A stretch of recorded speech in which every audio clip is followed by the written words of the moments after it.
Bonjour à tous et bienvenue dans cet épisode de l'Eco Weekend. En ce début de mois de juin, traditionnellement la semaine a été chargée en statistiques économiques. Une fois de plus, concentrés sur la macroéconomie, les investisseurs n'ont prêté aucune attention à la microéconomie. La probabilité de plonger en récession aux États-Unis est donc le facteur qui a conditionné les rendements cette semaine.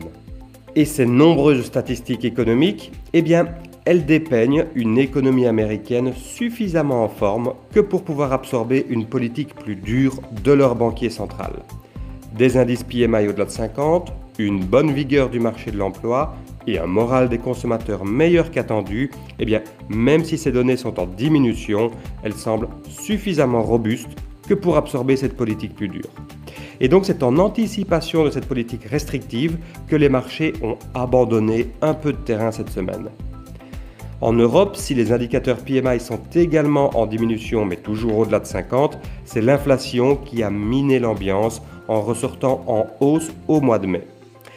Signe des impacts négatifs de l'inflation, cette étude allemande effectuée cette semaine qui laisse apparaître que 47% des répondants diminuent fortement à très fortement leurs dépenses, ne pouvant maintenir leur style de vie. Chez les ménages aux revenus plus faibles, cette proportion s'élève à 75%. Alors, dans le tableau des performances de la semaine, vous aurez noté la bonne performance de la Chine. Celle-ci rebondit par rapport au marché développé, en lien avec le déconfinement qui s'amorce à Shanghai. La capitale économique dénombre en effet son nombre de cas de Covid le plus faible en 3 mois.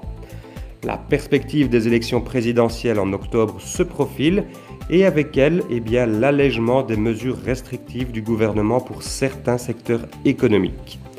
Les indices PMI, bien que toujours sous la barre des 50 en Chine, corroborent ce rebond. Dans le court terme, par contre, cette réouverture pourrait exercer une pression sur les matières premières qui serait négative pour les autres économies.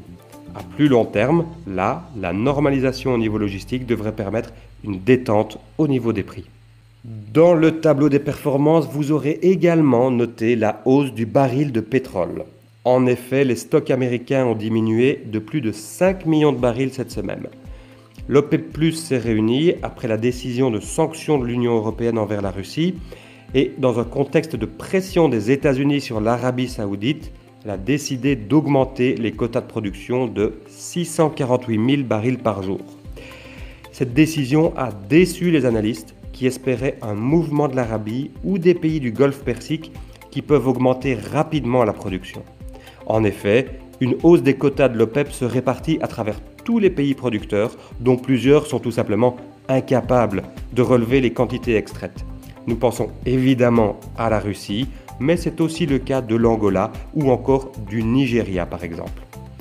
Alors, une visite officielle du président Biden au roi Bin Salman détendrait certainement la situation, mais on comprend que l'assassinat du journaliste opposant au roi à l'ambassade de Turquie en 2018 a rendu la relation beaucoup moins confortable pour le président Biden.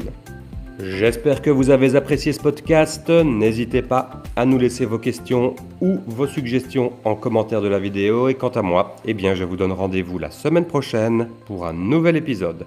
Passez une excellente semaine.